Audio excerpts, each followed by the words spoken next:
Бәріне сәлем достар, бүгінгі сабақта Django'ның курсын жалғастырамыз. Осыған дейінгі жасаған сауалнама сайтымызда кішкене стильдер қосамыз және Django'ның админ панелімен танысамыз. Ол үшін бірінші консолімізді проектімізді ашайық. Бірінші Projects папкасына өтеміз және My Site проектімізді ашамыз. Менде жаңартулар болып жатыр, сіздерде де осындай болса, мынау біткенін күтеміз. Проектіміз ашылды. Ашылғаннан кейін мына команда арқылы біздер виртуалды ортамызды қосамыз және менде қосылып тұр. Енді серверімізді жүргіземіз.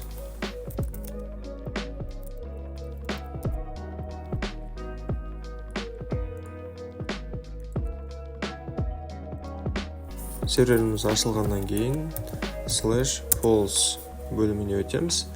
Осы жердегі біздің алдыңғы сабақтарда жасаған сайтымыз негізінен базалық функционалды атқарып тұр.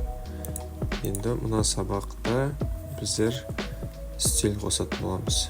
Ол үшін static polls папкасына өтіп style css файлын қосайық.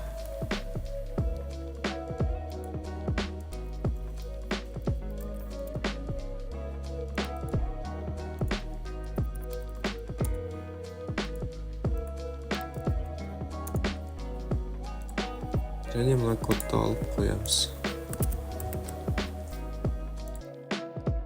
Келесі мына polls template polls index html файлында осы статикті шақырамыз деп, осы екі жолды қосу керекпіз.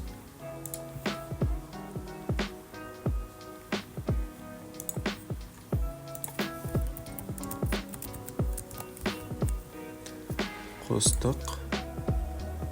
Енді run сервер бізде жүргізіліп тұр.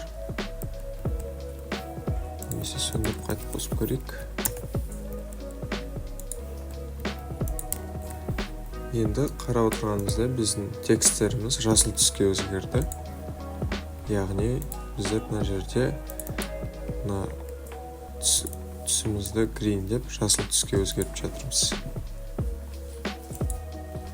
Одан кейін енді фондағы суретімізді өзгертсек, ол үшін біздер static polls style css-ке барып мына кодты қоямыз. Яғни фонындағы суретті өзгертеміз. Осылай қойдым, бірақ мына images деген папкада background png деген файл болу керек. Ол бізде әзірге жоқ, сол себепті еш нәрсе өзгермеді. Сол үшін біздер бір суретті жазып алып, мына жерде post'та images деген папка ашып, соның ішіне background png деп қоюымыз керек. Яндекстен фонға сурет іздеп, сол осы жерден біреуін таңдап қойсақ болады. Мысалы мына суретті жазып алып, осы суретті қояйық. Ол үшін сохранить картинку как деймізде. Background все файлы дейміз. Background .png форматында сақтаймыз. Енді polls-тың ішінде images деген жаңа папка ашамыз. Сол папкаға background .png файл саламыз.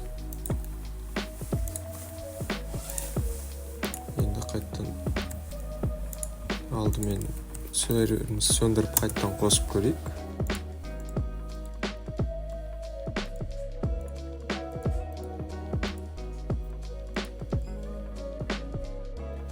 Мына жерде бір қате жіберіп қойыппын.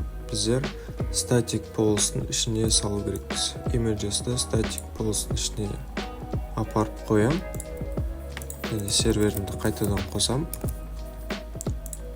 Енді ашып қараймыз. Міне бізде сурет өзгерді. Кішкене әдемірек болу үшін түсін басқа түске боясақ болады. Мысалы white деп қойсақ болады.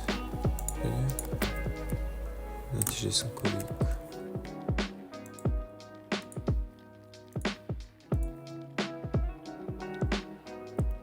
бізде фон өзгерді. Сайтымызда ашсақ көрініп тұр. Біз тек индексті ғана өзгерттік, басқа жерлерде өзгертпедік. Сол үшін бізде фон тек осы жерде өзгерді. Осы сияқты етіп сіздер неше түрлі стильдер қоссаңыздар болады. Енді біздер админ панельді қарастырайық. Ол үшін мына жерде полс деген орнына админ деп жазам.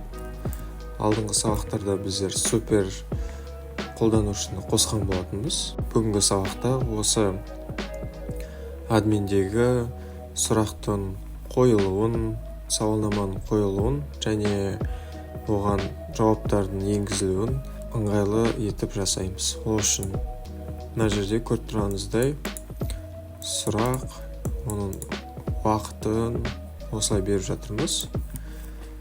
Бізде оған сауалнама қосудың екінші бір жолы бар. Мысалы, былай жазсақ болады. My site, полста админ деген файлды ашамыз. Және осы жерде question'ның жанына choice деп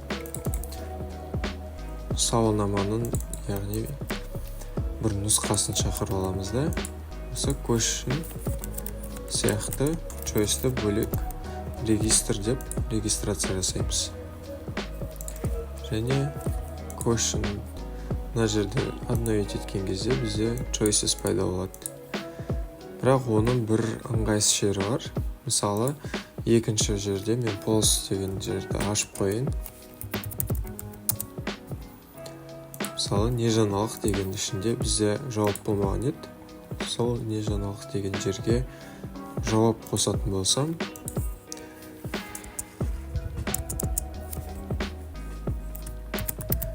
жаңалық көп. Мына жерде сұрақты таңдаймын, жаңалық көп деймін. Сақтап, басқасын қосам дегенді басамда, жаңалық көп деген орнына жаңалық жоқ деп қояйық. Сақтаймын. Және мына жерде жаңартсам, маған нұсқалар шығып тұр. Осы процесті одан да ыңғайлы етіп жасайтын жолдар бар. Сол жолдардың бірін қарастырайық. Бізде ол мына жерде 7-ші туториал. Ол жерде мына кодты көшіріп алып, админ пайдың ішіне қоямыз.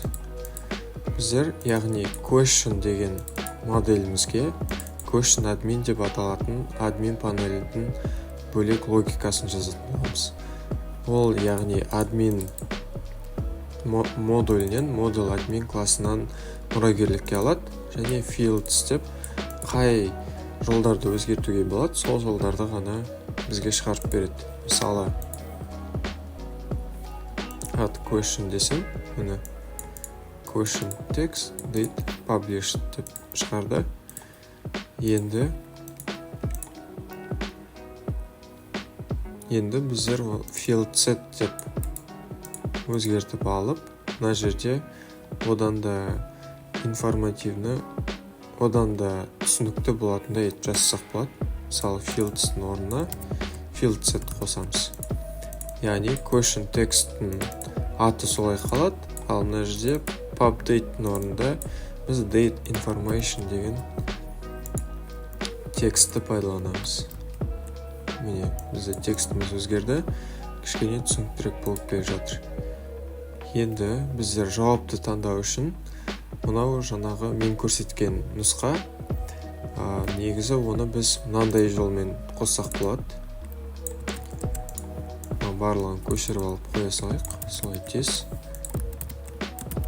Мысалы, мына жерде мына кодымыз орнында қалды, және мына жерде choices inline деген класс пайда болды. Ол класстың ішінде біз модель таңдаймыз, choice extra деген класс түсіндірем. Ол, яғни админ модулінен stacked inline классынан мұрагерлікке алып тұр.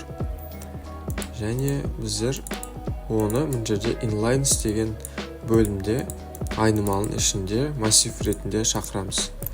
Енді не өзгергенін көрейік. мына жерде жаңартатын болсам, мына жерде сұрақтар пайда болды. Бұл сұрақтар, яғни біз мына жерде экстра параметрін 3 деп бергендіктен, сұрақтың ішінде нұсқаларын бірден көрсетіп жіберуге болатын функционал пайда болды. Бірақ бұл жерде экстраны 2 деп қойсақ, бізде тек қана 2 нұсқа белгілеуге болады. Ал егер одан да көп нұсқалар қосқыңыз келсе, мына жерде add деп, оны шексіз қосып кете берсеңіздер болады. Ал кетіретін болсаңыздар, мына жерде x қосасыздар. Енді екінші өзгерген нәрсе ол date information. Мына жерде жабық тұр. Ол яғни мына жерде classes деген екінші атрибут қосылды. Ол жерде collapse деген сөз арқылы, яғни ол мына жерде жинақталып қалды. Оны көрсету үшін show'ды басасыздар, жасыру үшін hide деген кнопканы басасыздар. Бұл жерде маған ұнамайтын жері, біздер әрбір беретін жолымызды бөлек-бөлек жолда тұрды. Оны таблица ретінде белгілеріңіз келсе, бізде қазір нұсқаның тек 2 ғана жолы бар. Ол бізде таблица ретінде көрінсе, одан әдемірек болады. Сол үшін біздер Django'дан stacked inline орнына tabular inline деген жолды пайдаланамыз. Қазір мысалға бір сұрақ қосып көрейік. Ойдан не жаңалық қалайсың? Сағат неше? Және мына жерде 2 жауап қосамыз. Мысалы, мына жерде текст болғандықтан кез келген нәрсе жазсаңыздар болады. Сақтаймын. Мына жерде біздер уақытын көрсетпедік. Қазір деп белгілейін. Сақтаймыз. Енді бізде 3-ші сұрақ пайда болды. Оны көру үшін полысқа өтеміз. Сағат неше деген 3-ші сұрақ пайда болды және оның жауаптары бар. Одан да әдемірек болу үшін біздер мына жерде tabular inline деген классты шақырамыз. Яғни ол таблица түрінде көрсетеді.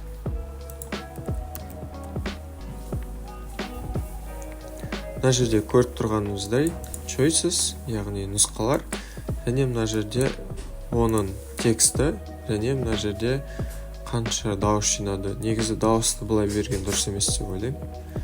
Және осылай да жасайды. Мысалы, басқа сұрақтар қойып, осы жерде толтырсаңыздар болады.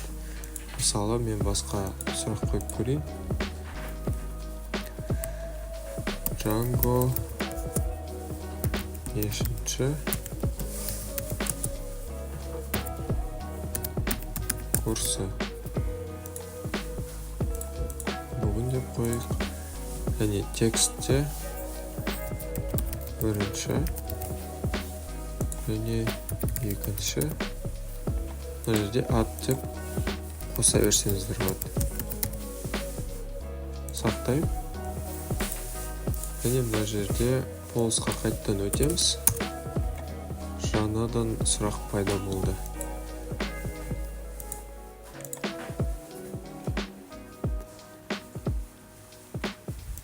Енді бізде ұнамайтын жері мына жерде тізімде ол сұрақтарымыз әдемі көрінбейді. Сол себепті оны әдемілеуге болады. Ол үшін біздер list display деген айнымалы қосу керекпіз. Мысалы, мына question admin'да inline дегеннен кейін list display деп question және оның қойылған уақыты деп сақтаймын. Және админде ашсам, мынандай тексттің орнында әдемі текст пайда болады. Нешінші курс, сағат неше және олардың уақыты. Мына жерге одан бөлек ID қоссаңыздар болады.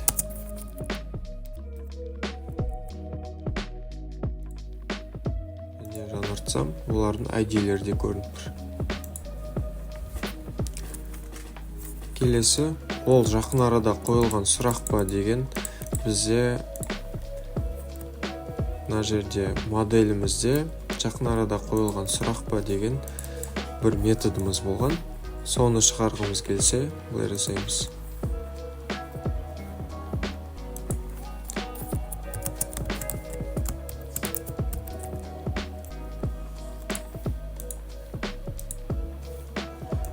Бірақ бұл бізде true false деген, яғни текст қайтарып тұр, ал біз оны да әдемілесек болады.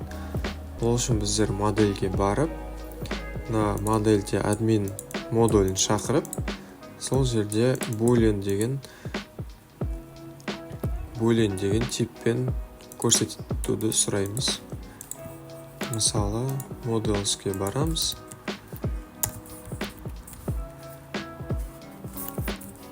Админді шақырамында, осы методтың үстінде мынандай декораторды шақырамыз.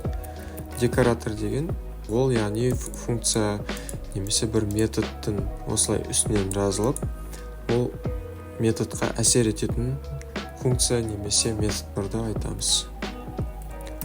Осыны сақтаймын, және қайтадан осы тізімге келіп жаңартсақ, енді егер ол жақын арада шыққан болса, жасыл жанып тұрады.